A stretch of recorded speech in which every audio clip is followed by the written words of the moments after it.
Hello guys, welcome to Unacademy. मैं हूं Niket Agarwal and एक बहुत इंपॉर्टेंट टॉपिक हमारे पास आया है जो है रिजर्वेशन पे। तो सुप्रीम कोर्ट ने रिसेंटली कहा है reservation is not a fundamental right.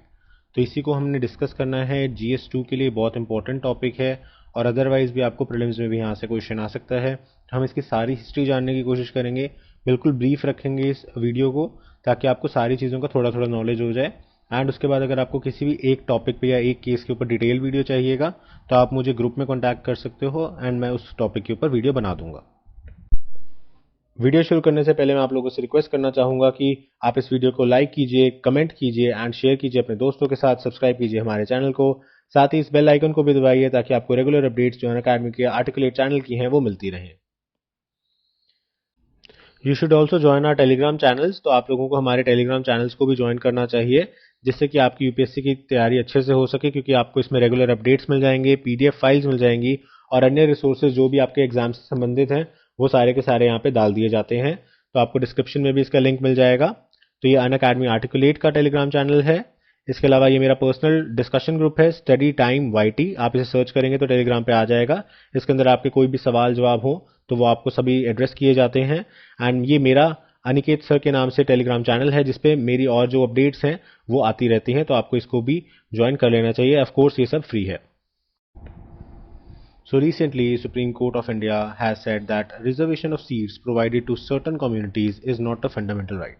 तो किसी भी कम्युनिटी को अगर रिजर्वेशन ऑफ सीट्स प्रोवाइड की जा रही हैं तो वो उनका फंडामेंटल राइट नहीं है, ये उनका मौलिक अधिकार नहीं है।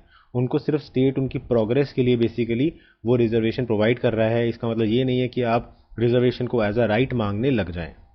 All the political parties from Tamil Nadu had filed a writ petition in the Supreme Court seeking directions to the centre to implement 50% OBC reservation in all India NEET seats surrendered by the states. तो background क्या है? Background ये है कि तमिलनाडु की जो political parties हैं उन्होंने सुप्रीम कोर्ट के अंदर एक रिट पिटीशन डाला था। तो रिट पिटीशन को अभी हम लास्ट में डिस्कस करेंगे। ये स्टैटिक पार्ट से रिलेटेड है आपके पॉलिटी के कि रिट पिटीशन क्या होता है, क्या पावर्स होती हैं सुप्रीम कोर्ट या हाई कोर्ट की। इसको हम लास्ट में डिस्कस करेंगे। सो सुप्रीम कोर्ट के अंदर इन्होंने रिट पिटीशन डाला। इन्होंने कहा कि सेंटर को सुप्रीम कोर्ट आदेश दे कि 50% सीट्स को ओबीसीज के लिए यानी कि अदर बैकवर्ड क्लासेस के लिए रिजर्व किया जाए जो ऑल इंडिया का नीट एग्जाम होता है। So NEET basically national exam eligibility cum entrance test होता है जो कि मेडिकल के लिए होता है। तो जो भी आपके अंडर ग्रेजुएट लेवल पे मेडिकल के कॉलेजेस के अंदर एडमिशन लेना होता है तो उसके लिए आपको नीट का एग्ज़ाम जो है वो क्लियर करना होता है। तो इसके अंदर जो रिजर्वेशन है 50% ओबीसी की, इसके लिए डिमांड की गई थी। तो रिट पिटीशन के अंदर जो पिटिशनर्स हैं यानी कि पॉलिटिकल पार्टीज हैं तमिलनाडु की, they have accuse the centre of violating right of people to have fair education. इन्होंने कहा कि सेंटर ने इनको रिजर्वेशन नहीं दी जिससे कि इनका जो मौलिक अधिकार है फेयर एजुकेशन प्राप्त करने का, अपनी एजुकेशन यानी कि ज्ञान को प्राप्त करने का, विद्या को प्राप्त करने का, उसको छीन लिया है। और इन्होंने 50% जो कोटा ओबीसी का तमिलनाडु के लिए लगाना था और 27% जो अदर ओबीसी के लिए लगाना था अदर स्टेट्स के लिए, वो नहीं लगाया। तो ये उनका एक्विजिशन था। However, Supreme Court pointed out that a writ petition under Article 32 of the Constitution can only be filed in the case of violation of fundamental rights.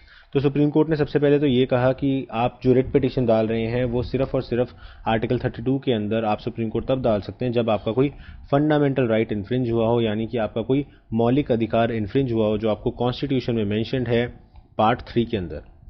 तो पार्ट 3 के अंदर जितने भी फंडामेंटल राइट्स हैं अगर उनमें से कुछ भी आपका वॉयलेट नहीं हुआ तो आप आर्टिकल 32 यानी कि कॉन्स्टिट्यूशनल रेमेडीज़ का सहारा नहीं ले सकते। और अगर आप उसका सहारा नहीं ले सकते तो आप सुप्रीम कोर्ट में नहीं आ सकते। तो इसके अंदर काफ़ी सारी जो है पेचीदगियाँ होती हैं, जैसे कि स्टेट कौन सा होगा। आर्टिकल 12 हमें बताता है कि स्टेट क्या है और उस स्टेट के अगेंस्ट ही आप सिर्फ आर्टिकल 32 के अंदर केस डाल सकते हो। दूसरी पेचीदगी होगी कि फंडामेंटल राइट, जो फंडामेंटल राइट पार्ट 3 में दिया हुआ है उसी का वॉयलेशन होना चाहिए। तो इन सभी के ऊपर मैंने डिटेल लेक्चर्स भी बनाए हुए हैं। तो आप ग्रुप में आ सकते हो और वहाँ से मेरे से मांग सकते हो, मैं आपको लिंक्स प्रोवाइड कर दूंगा। एंड एवरीथिंग इज़ फ्री, तो कुछ भी पेड नहीं है। तो ये सब चीज़ें आपको थोड़ी सी पता होनी चाहिए। और जहाँ तक सुप्रीम कोर्ट ने कहा बात है राइट टू रिजर्वेशन की, तो राइट टू रिजर्वेशन जो है it is not a fundamental right. तो किसी भी तरह का रिजर्वेशन, किसी भी तरह का आरक्षण प्राप्त करना आपका फंडामेंटल राइट नहीं है, आपका मौलिक अधिकार नहीं है। Earlier, the court had also ruled that reservation in promotion is not a fundamental right. और पहले भी सुप्रीम कोर्ट ऑलरेडी ये कह चुका है कि अगर आपको सरकारी नौकरी में है और आपको प्रमोशन चाहिए तो प्रमोशन में भी आरक्षण जो है वो आपका मौलिक अधिकार नहीं है, वो आपका फंडामेंटल राइट नहीं है।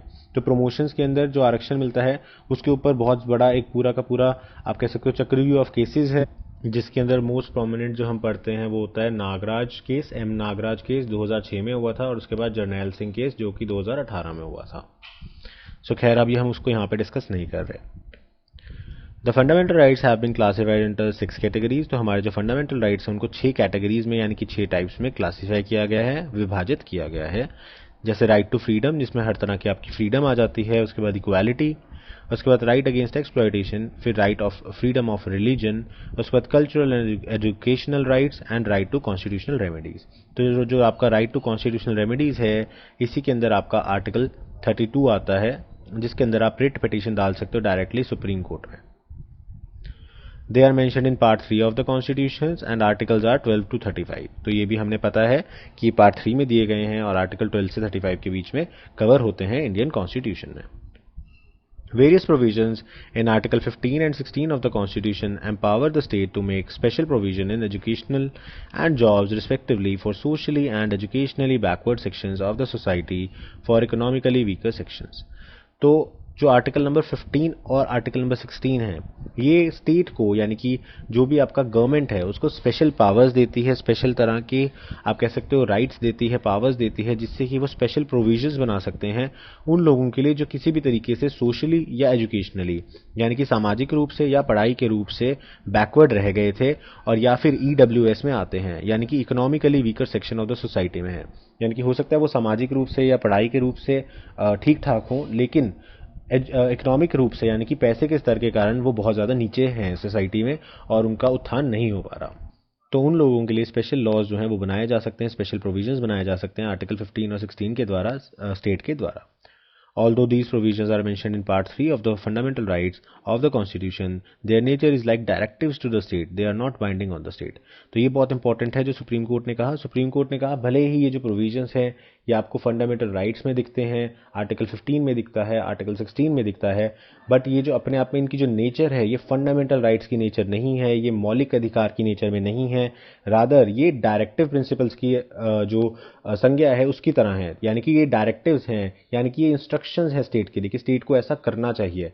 स्टेट बाउंड नहीं कर सकते आप इन प्रोविजंस के साथ। तो ये बहुत इंपॉर्टेंट है क्योंकि अदरवाइज हम कहते हैं कि फंडामेंटल राइट्स जो हैं वो बाउंडेशन है हमारे स्टेट के ऊपर, और जो DPSPs हैं वो नॉन जस्टिसिएबल हैं, वो बाउंडेशन नहीं है, वो सिर्फ एक गाइडिंग प्रिंसिपल की तरह काम करते हैं स्टेट के लिए। लेकिन अब यहाँ पे फंडामेंटल राइट्स के अंदर भी जो रिजर्वेशन वाला पॉइंट है उसको कोर्ट ने ये कहा कि अब ये फंडामेंटल राइट नहीं है और ये एक डायरेक्टिव की तरह ही काम करता है। तो ये बहुत इंपॉर्टेंट पॉइंट है, इसको आपको याद रखना है।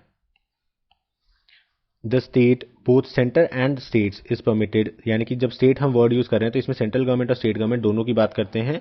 Is permitted to make any special provision for the advancement of schedule caste schedule tribes, यानी कि SC और ST वर्ग के लोगों के लिए किसी भी तरह का उत्थान करने के लिए, उनके एडवांसमेंट के लिए आप स्पेशल प्रोविजंस बना सकते हो। For example reservation of seats, यानी कि किसी जगह पे सीट्स को रिजर्व करना, फीस में डिस्काउंट देना जो कि पब्लिक इंस्टीट्यूशंस हैं यानी कि सरकारी एजुकेशनल इंस्टीट्यूशंस हैं, कोई सरकारी स्कूल है, कॉलेज है या यूनिवर्सिटी है उसमें। इसके अलावा providing reservation in government job, आप अपनी स्टेट या सेंटर की जॉब के अंदर भी अगर इनके लिए आरक्षण देना चाहते हैं तो आप भी वो भी दे सकते हैं। तो ये सब चीज़ें मानी जाती हैं, ये मेजर्स हैं for advancement of these SCs and STs, यानी कि उनके उत्थान के लिए, उनको आगे लाने के लिए ये सब चीज़ें की जाती हैं। इफ़, यहाँ पे भी इफ़ लगाया गया है, if they are not adequately represented, यानी कि अगर उनका जो रिप्रेजेंटेशन है वो सरकार के अंदर, स्कूल्स के अंदर या किसी भी और जो बॉडी है उसके अंदर एडिक्वेट नहीं है, उनकी पॉपुलेशन के हिसाब से वो प्रॉपरली उनको रिप्रेजेंटेशन नहीं मिलता। तो जो SCs का कोटा है उसको 15% पे रखा गया है और जो STs का कोटा है उसको 7.5% पे अभी रखा गया है। अब इंपॉर्टेंट केस की बात करें तो इंदिरा साहनी वाला जजमेंट है। तो इंदिरा साहनी केस 1992 के अंदर हुआ था जो कि लैंडमार्क केस माना जाता है रिजर्वेशन के रिगार्डिंग में हमारी पॉलिटी के अंदर। So Supreme Court fix the upper limit for the combined reservation quota, that is it should not exceed 50% of the seats. तो इसमें सुप्रीम कोर्ट ने कहा था कि टोटल जो रिजर्वेशन है, चाहे आप कितनी भी रिजर्वेशन की कैटेगरीज बना लो, कितनी भी जातियों को इसमें ऐड कर लो, लेकिन जो टोटल रिजर्वेशन है वो 50% को एक्सीड नहीं करेगी। तो इसका मतलब क्या हुआ कि 50% जो सीट्स हैं मिनिमम, वो हमेशा जनरल कैटेगरी के लिए यानी कि मेरिट के लिए बनी रहेंगी। तो जो भी बंदा मेरिटोरियस होगा, जो भी अच्छी मेहनत करेगा, अच्छे मार्क्स लाएगा, अच्छा रैंक लाएगा, वो उसके लिए ओपन रहेंगी। जो बाकी की निचली सीट्स हैं, जो बाकी की बची हुई सीट्स हैं 50% से कम, तो वो सारी की सारी आप रिजर्व कर सकते हो। तो नॉर्मली ये देखा जाता है कि 51% सीट्स जो होती हैं वो ओपन या जनरल होती हैं, जिसके अंदर कोई भी आ सकता है जिसके भी मार्क्स अच्छे हैं, और 49% सीट्स जो हैं उनको रिजर्व किया जाता है। तो ये हम नॉर्मल स्टेट्स के अंदर जो फॉलो करते हैं वो इस तरह से हम फॉलो करते हैं। इसके अंदर जो हम इश्यूज को डिस्कस करते हैं वो ये इशू भी आता है कि क्या एडमिनिस्ट्रेटिव एफिशिएंसी अपने आप में बेसिक स्ट्रक्चर का पार्ट नहीं होना चाहिए, या फिर जो मेरिट पे बच्चा आ रहा है क्या उसकी जो उसका मेरिट पे वो नहीं आ पाया बिकॉज ऑफ सपोज करो रिजर्वेशन, तो उस केस के अंदर क्या ये चीज़ भी हमारे बेसिक स्ट्रक्चर ऑफ कॉन्स्टिट्यूशन को हर्ट नहीं करती। तो ये दो क्वेश्चंस हैं, ये हमेशा डिस्कस किए जाते हैं जब भी हम रिजर्वेशन के ऊपर कुछ भी क्वेश्चन लिखते हैं या आंसर लिखते हैं या ऐसे लिखते हैं। तो एडमिनिस्ट्रेटिव एफिशिएंसी का मतलब हो गया कि अगर सारे के सारे जो टॉपर्स हैं, जो बिल्कुल टॉप पे मेरिट के ऊपर आ रहा है, वो किसी भी रिजर्वेशन के आधार पे नहीं आ रहा, तो इसका मतलब ये माना जाता है कि वो एडमिनिस्ट्रेटिवली एफिशिएंटली काम करेंगे, वो सरकार को, कार्यप्रणाली को बहुत अच्छे से समझेंगे और अच्छे से काम करेंगे क्योंकि उनके अच्छे मार्क्स आए हैं, वो टॉप के लोग हैं। सपोज करो डॉक्टर्स हैं, तो जो टॉप डॉक्टर्स हैं सारे के सारे टॉप डॉक्टर्स ही सिलेक्ट हुए हैं, कोई आरक्षण नहीं था, कुछ भी नहीं था। अगर 100% ओपन कंपटीशन होगा तो सारे के सारे जो टॉप डॉक्टर्स हैं वो सिलेक्ट होंगे, तो वो सबसे ज़्यादा अच्छा इलाज कर पाएंगे, तो सरकार को बेस्ट चॉइस मिलेगी। तो ये जो आर्ग्यूमेंट है ये दिया जाता है। इसलिए मेरिटोक्रेसी जो है वो बेसिक स्ट्रक्चर ऑफ कॉन्स्टिट्यूशन का पार्ट होना चाहिए क्योंकि वो एडमिनिस्ट्रेटिव एफिशिएंसी को अफेक्ट करता है। लेकिन अगर हम रिजर्वेशन दे देते हैं तो बहुत सारे ऐसे बच्चे भी आ जाते हैं जो हो सकता है कि मीडियोकर हों या एवरेज स्टूडेंट्स रहे हों, तो उस केस में क्या होगा कि हमारी एडमिनिस्ट्रेटिव एफिशिएंसी जो है वो डिक्रीज हो जाएगी, तो अल्टीमेटली हम बेसिक स्ट्रक्चर ऑफ कॉन्स्टिट्यूशन को हार्म कर रहे हैं। तो इस तरह की भी जो आर्ग्यूमेंट्स है वो हमें देखने को मिलते हैं। तो अगेन हमें एक बैलेंस्ड व्यू लेके चलना होता है कि हाँ भाई अभी ये आपकी बात ठीक है, कुछ हद तक ठीक है, लेकिन जो इनके साथ हिस्टोरिकल बुराइयां हुई और जो यहाँ पे फिर उनकी एडवांसमेंट नहीं हो पाई, इनका उत्थान नहीं हो पाया, इसलिए इनको हमें रिजर्वेशन देना ज़रूरी है। लेकिन हम इसके अंदर कुछ चेंजेस ला सकते हैं, जैसे कि हम ऑप्ट आउट का ऑप्शन दें, तो जो भी लोग समृद्ध हैं या जो एक स्पेसिफिक अमाउंट से ज़्यादा पैसा कमा रहे हैं, जिनके माँ बाप ऑलरेडी अफसर बन चुके हैं, उन लोगों को रिजर्वेशन का बेनिफिट ना दिया जाए। तो इस तरह से हम बैलेंस करते हैं। तो आप भी इस बारे में क्या सोचते हैं, क्या पॉजिटिव और नेगेटिव पॉइंट सोचते हैं, वो आप नीचे कमेंट बॉक्स में लिख सकते हो। उसके बाद हमारा 103rd जो कॉन्स्टिट्यूशनल अमेंडमेंट आया था अभी रिसेंटली 2019 में, उसने भी एम्पावर कर दिया था सेंटर और स्टेट गवर्नमेंट्स को कि वो 10% एडिशनल रिजर्वेशन दे सकती है ईडब्ल्यूएस कैटेगरी के लोगों को, चाहे वो ऊंची जाति यानी कि अदरवाइज जनरल कैटेगरी के हुई बिलोंग करते हों। और ये गवर्नमेंट जॉब्स में भी दी जा सकती है और एजुकेशनल इंस्टीट्यूशन में भी दी जा सकती है। ये इंपॉर्टेंट डेवलपमेंट हुई थी। अब आ जाते हैं रिट जुरिस्डिक्शन की बात करते हैं। तो रिट जुरिस्डिक्शन जो है आपको दो जगह पे दी हुई है, एक तो 32 जिसको अभी हमने डिस्कस किया और 226 जो कि हाई कोर्ट के लिए है। So Supreme Court under article 32 and High Court under 226। और रिट्स कौन सी हैं, ये 5 तरह के रिट्स हैं। इनके ऊपर भी मैंने सेपरेट डिटेल्ड वीडियो बनाई हुई है, तो आप ग्रुप में जाके उसे देख सकते हो। सो वो है habeas corpus, mandamus, prohibition, certiorari and quo warranto. तो इन सबको सेपरेटली डिस्कस किया हुआ है मैंने, सब अलग अलग अपने आप में इलेबोरेट टॉपिक्स हैं। मैं शॉर्ट में बता देता हूँ। हेबियस कॉर्पस होता है कि कहाँ पर बॉडी है हमें प्रोड्यूस की जाए, यानी कि किसी पर्सन को अगर अनलॉफुली डिटेन कर लिया तो उसकी प्रोडक्शन के लिए होता है। मैंडेमस होता है कि सरकार को कोई निर्देश देना कि आप ऐसा काम करिए। प्रोहिबिशन होता है किसी अथॉरिटी को ये कहना कि आप ये काम नहीं कर सकते। सर्शियोरारी होता है स्पेशली कोर्ट्स के ऊपर लगता है, लोअर कोर्ट्स पे या क्वासी जुडिशियल अथॉरिटीज पे लगता है कि आपने ये काम क्यों किया, उसको क्वैश कर दिया जाए, वो कैंसिल कर दिया जाए। उसके बाद क्वो वारंटो लगाया जाता है कि आप किस अथॉरिटी से इस दफ्तर में बैठे हैं, आपके पास क्या सबूत है, या आप इसका अपॉइंटमेंट लेटर कहाँ है बेसिकली कि आप इस दफ्तर के अंदर इस पोस्ट पे बैठे हैं। तो ये मैंने आपको थोड़ा सा समरी में बताया रिट जुरिस्डिक्शन और रिट के बारे में। So parliament under article 32 can also empower any other court to issue writs. Parliament के पास ये पावर दी गई है, वो किसी और कोर्ट को भी कह सकता है कि आप रिट जुरिस्डिक्शन को लगा सकते हैं। फॉर एग्जाम्पल हाई कोर्ट से नीचे कौन सी होगी, डिस्ट्रिक्ट जज की कोर्ट होगी, उसको ये कहा जा सकता है, लेकिन आज तक ऐसा कहा नहीं गया एंड शायद कभी कहा भी नहीं जाएगा, क्योंकि जो डिस्ट्रिक्ट जज का लेवल है वो काफी ज्यादा लोअर लेवल होता है और कॉन्स्टिट्यूशनल मैटर्स डिस्ट्रिक्ट जज के पास नहीं जाते। Constitutional matters minimum high court जज सुनते हैं और उसके बाद आपके सुप्रीम कोर्ट जजेस सुनते हैं। सो एज सच यहाँ पे कोई भी पावर कभी भी नहीं दी गई है। However, no such provision has been made so far. अब जो डिफरेंस की बात करें तो सुप्रीम कोर्ट और हाई कोर्ट की जो जुरिस्डिक्शन है इसके अंदर थोड़ा सा डिफरेंस है। जो सुप्रीम कोर्ट की जुरिस्डिक्शन है वो लिमिटेड है, वो सिर्फ फंडामेंटल राइट्स को लेकर के है। तो जैसा कि सुप्रीम कोर्ट ने कहा कि रिजर्वेशन जो है ये आपका फंडामेंटल राइट नहीं है, इसलिए हम आपकी बात नहीं सुनेंगे। On the other hand high court जो है, यहाँ पे आप अपनी फंडामेंटल राइट और लीगल राइट दोनों ही केसेस में जा सकते हो। अगर आपका कोई लीगल राइट इन्फ्रिंज हुआ हो, किसी लॉ के अंदर आपको कोई राइट मिला है, तब भी आप जा सकते हैं। और अगर कोई फंडामेंटल राइट एब्रिज हुआ है, इन्फ्रिंज हुआ है, तब तो आप जा ही सकते हो। लेकिन अगर जुरिस्डिक्शन की बात करें तो सुप्रीम कोर्ट की जुरिस्डिक्शन जो है वो बहुत ज़्यादा है।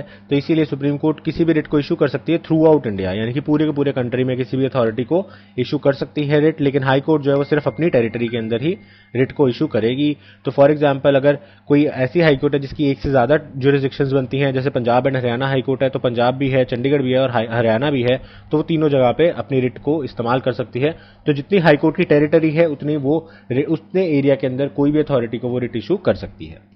इसके बाद एक और पॉइंट जो आपको याद रखना है वो ये है कि आर्टिकल 32 अपने आप में ही फंडामेंटल राइट का पार्ट है, ये पार्ट 3 के अंदर कवर होता है।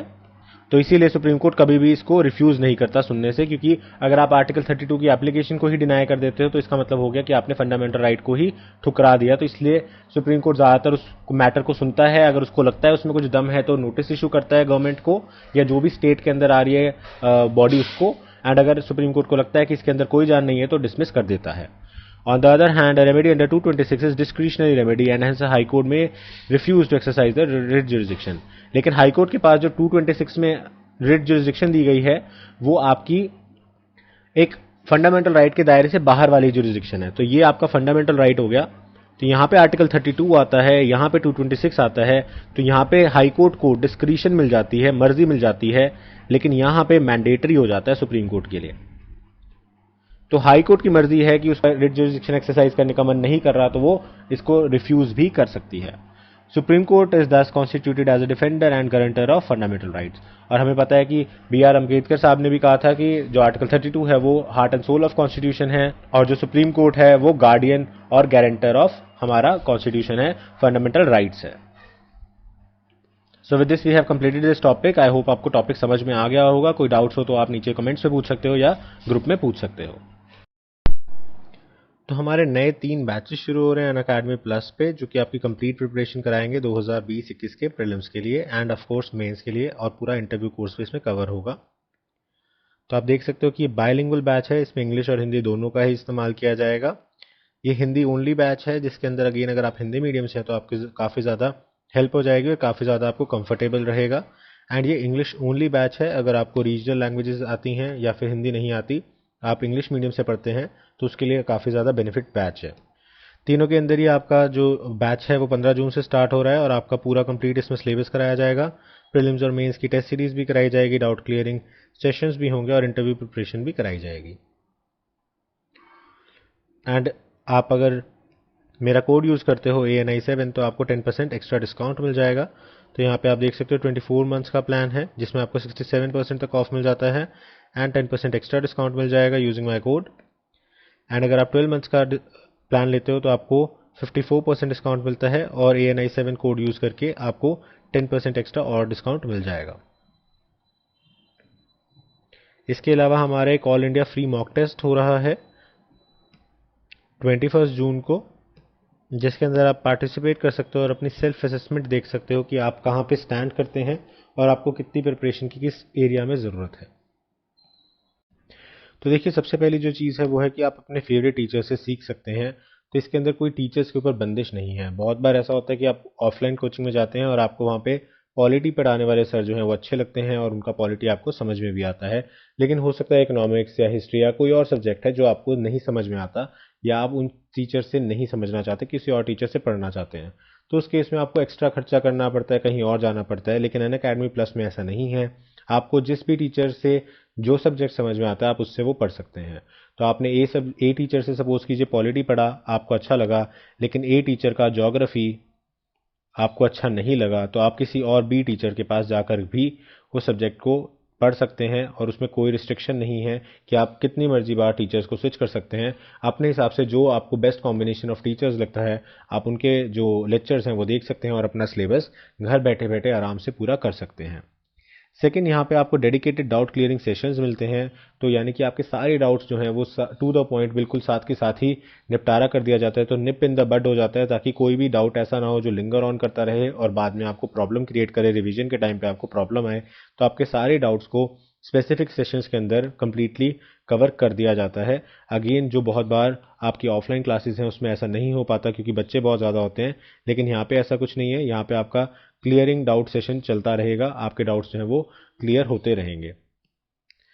उसके बाद आपको एक ही सब्सक्रिप्शन के अंदर मल्टीपल जो कोर्सेज हैं वो मिल जाते हैं और आपको अनलिमिटेड एक्सेस मिल जाता है पूरी अनअकैडमी लाइब्रेरी का। तो सपोज़ कीजिए आप पीसीएस की भी तैयारी कर रहे हैं एंड आईएएस की भी तैयारी कर रहे हैं। अब आईएएस के बीच में आपके यूपी पीसीएस का एग्जाम निकल आता है, तो उस टाइम पे आपको यूपी पीसीएस के लिए कोई स्पेसिफिक कोर्सेज देखने हैं, स्पेसिफिक लेक्चर्स देखने हैं, तो आप वो भी इसी सब्सक्रिप्शन के अंदर देख सकते हैं। तो एक ही सब्सक्रिप्शन आपको अलग अलग एग्जाम्स की तैयारी बेसिकली करा रही है, तो एक ही सब्सक्रिप्शन से आपको बहुत कुछ मिल जाता है। तो अगेन, अगर आप अच्छे से इसका फ़ायदा उठाएं तो आप मल्टीपल एग्जाम्स भी क्रैक कर सकते हैं और जो आपकी बेस्ट जो आपको जॉब लगती है आप उसको रख सकते हैं। तो एक ही सब्सक्रिप्शन में आपको बिना डबल पैसे खर्च किए आपकी अच्छे से सारी तैयारी हो जाती है। एंड अगेन, घर बैठे बैठे, क्योंकि घर बैठे बैठे एक बहुत बड़ा कंफर्ट है और आपके बहुत सारे पैसे बचते हैं। क्योंकि आप देखिए, अगर आप ऑफलाइन कोचिंग में जाते हैं तो आपका एक तो आने जाने का खर्चा लगता है उसमें, उसके बाद कई बार पार्किंग फीस लगती है, उसके बाद अगर आप किसी दूर अपने आप गांव में रहते हैं या आपके शहर के आसपास कोई कोचिंग नहीं है तो आपको जाके रहना पड़ता है, उसमें आपका मंथली एक्सपेंडिचर बहुत बढ़ जाता है, आपका खाने का, रहने का और अन्य चीज़ों का खर्चा बहुत ज़्यादा बढ़ जाता है। तो वो सारे के सारे आपके खर्चे इसमें दूर हो जाते हैं। उसके बाद यहाँ पे रियल टाइम इंटरेक्शन है टीचर्स के साथ। तो ऐसा नहीं है कि वीडियोस चल रही हैं तो आप टीचर से बातचीत नहीं कर सकते या उनसे जुड़ नहीं सकते, बल्कि यहाँ पे आपका जो कनेक्ट है वो अच्छे से होता है। आप लाइव चैट के अंदर क्वेश्चंस पूछ सकते हैं, टीचर साथ के साथ आपको एक्सप्लेन कर सकते हैं। उसके बाद आप पर्सनलाइज्ड डाउट सेशंस ले सकते हैं जिसके अंदर आप टीचर से बात कर सकते हैं। तो टीचर्स के साथ आपका इंटरेक्शन जो है वो पूरा अच्छे से रहेगा, जैसे कि आपका ऑफलाइन क्लासेस में रहता है। तो आप इस चीज़ को तो बिल्कुल मन से निकाल दीजिए कि टीचर्स के साथ इंटरेक्शन नहीं हो पा रहा है या डाउट्स जो है वो बच जा रहे हैं, डाउट्स क्लियर नहीं हो पा रहे। इसके अलावा आपको यहाँ पे अनलिमिटेड टेस्ट सीरीज मिलेगी। तो एग्जाम से पहले सबसे ज़्यादा इंपॉर्टेंट होता है कि आपने कितने टेस्ट किए, क्योंकि जितने टेस्ट किए और स्पेशली जो हम टेस्ट में गलत करते हैं चीज़ें वो हमें ज़रूर याद रह जाती हैं। तो इसलिए टेस्ट के अंदर की जो गलतियां हैं वो आपकी बार बार रिवाइज होंगी। तो आपको अलग से टेस्ट सीरीज़ के लिए कोई पेमेंट नहीं करना, इसके अंदर आपके अनलिमिटेड टेस्ट सीरीज़ रहेंगी जिनको आप ज्वाइन कर सकते हो। इसके अलावा हर क्लास के आपको पीडीएफ नोट्स मिलेंगे एंड पीडीएफ भी आपको दोनों तरह से मिलेंगे, एनोटेटेड और बिना एनोटेटेड। तो अगर प्लेन सपोज कीजिए आपने कोई एमसीक्यू का कोर्स लगाया और उसके अंदर आपने प्लेन पीडीएफ फाइल ले ली, तो आप बाद में उसको खुद से प्रैक्टिस कर सकते हो कि आपको कितने क्वेश्चंस याद हो गए। एंड बाद में आप उसे अनएनोटेटेड जो एनोटेटेड है जिसमें टीचर्स ने आपको आंसर्स और रीजंस वहाँ कराए हैं उसके साथ मैच करके देख सकते हो कि आपकी रीजनिंग कितनी करेक्ट थी। तो इस तरीके से आपकी एमसीक्यूज की प्रैक्टिस बहुत अच्छी हो जाती है। प्लस आपको जो थ्योरेटिकल चैप्टर्स हैं उनके भी हर एक चैप्टर के हर एक वीडियो की पीडीएफ नोट्स दिए जाते हैं। इसके अलावा आपका फुल सिलेबस कवरेज होता है। बहुत बार बच्चे ऐसे होते हैं जो कहते हैं कि हमारा जो सिलेबस है वो अधूरा रह गया, सर ने एनसीईआरटीज नहीं कराई या कुछ नहीं कराया, कुछ ना कुछ किसी ना किसी कोचिंग पे कुछ रह जाता है। तो बहुत सारी कोचिंग्स जो है वो कंप्लीट भी करा देती हैं, लेकिन कुछ बच्चों का रह जाता है। लेकिन अनअकैडमी पे आपको पूरा पाठ्यक्रम कराया जाएगा, पूरा सिलेबस आपका कवर किया जाएगा। एंड इसके अंदर एक और एडवांटेज है, वो ये है कि अगर आपको लगता है किसी टीचर ने कोई टॉपिक मिस कर दिया या कोई टॉपिक आपको ठीक से समझ नहीं आया, तो आप वो स्विच करके दूसरे टीचर का सेम टॉपिक सर्च कर सकते हो, देख सकते हो। उसके अंदर भी आपको कोई रोक नहीं है, कोई आपके एक्स्ट्रा चार्जेस नहीं है। एंड लास्टली, आप सभी वीडियोस को डाउनलोड कर सकते हो और ऑफलाइन भी देख सकते हो। ये अगेन बहुत इंपॉर्टेंट चीज़ है, स्पेशली उन लोगों के लिए जो कि किसी रिमोट एरिया में रहते हैं या फिर किसी भी रीजन से वहाँ पे इंटरनेट की रिसेप्शन अच्छी नहीं आती। जैसे सपोज करो अभी साइक्लोन वगैरह आ गया था, तो इंटरनेट रिसेप्शन जो थी बहुत सारे एरियाज़ में इंडिया में, वो कोस्टल एरियाज़ की तरफ वो काफ़ी ज़्यादा डाउन हो गई थी। उस केस में अगर आपने सब कुछ डाउनलोड करके रखा हुआ है तो आपका सिलेबस, आपकी पढ़ाई नहीं रुकती और आप साथ के साथ उन चीज़ों को रिवाइज कर सकते हो, उन चीज़ों को देख सकते हो और आपका जो पढ़ाई का नुकसान है वो कहीं ना कहीं अवॉइड हो जाता है। प्लस आपका डाटा भी बचता है। तो अगेन, क्योंकि आप बार बार अगर चलाओगे तो आपका डाटा यूज़ होगा, तो उस केस के अंदर आप एक बार ऑफलाइन सेव करके रख लोगे तो उसे जितनी मर्जी बात आप रिपीट पे चला सकते हो और ऑफलाइन सारी की सारी वीडियोज़ को देख सकते हो। तो ये अगेन एक बहुत बड़ा एडवांटेज होता है। तो ये कुछ एडवांटेजेस मैंने बताया आपको क्यों ज्वाइन करना चाहिए अनअकैडमी प्लस। अगर आपको लगता है कि अनअकैडमी प्लस का सब्सक्रिप्शन अच्छा है, आप हमारी वीडियोस देखते हो, हमारी क्वालिटी देखते हो, तो आप ज्वाइन करेंगे तो आपको 10% एक्स्ट्रा डिस्काउंट मिल जाएगा यूजिंग द कोड ANI7। तो इस कोड से आपको 10% एक्स्ट्रा डिस्काउंट मिल जाएगा। तो आपका जो नेट अमाउंट है वो काफ़ी कम आ जाता है। और मैंने आपको शुरू में भी जैसा बताया था, अगर आप 2 साल का सब्सक्रिप्शन इकट्ठे ले लेते हो तो आपको 75% तक डिस्काउंट मिल रहा है और प्लस 10% एक्स्ट्रा डिस्काउंट भी मिल रहा है यूजिंग द कोड ANI7। तो अगेन ये बहुत अच्छी डील है अगर आप किसी भी कॉम्पिटिटिव एग्जाम की तैयारी कर रहे हो। सो आई होप आपको वीडियो अच्छा लगा होगा, इन्फॉर्मेटिव लगा होगा। Thank you for watching this video and have a nice day.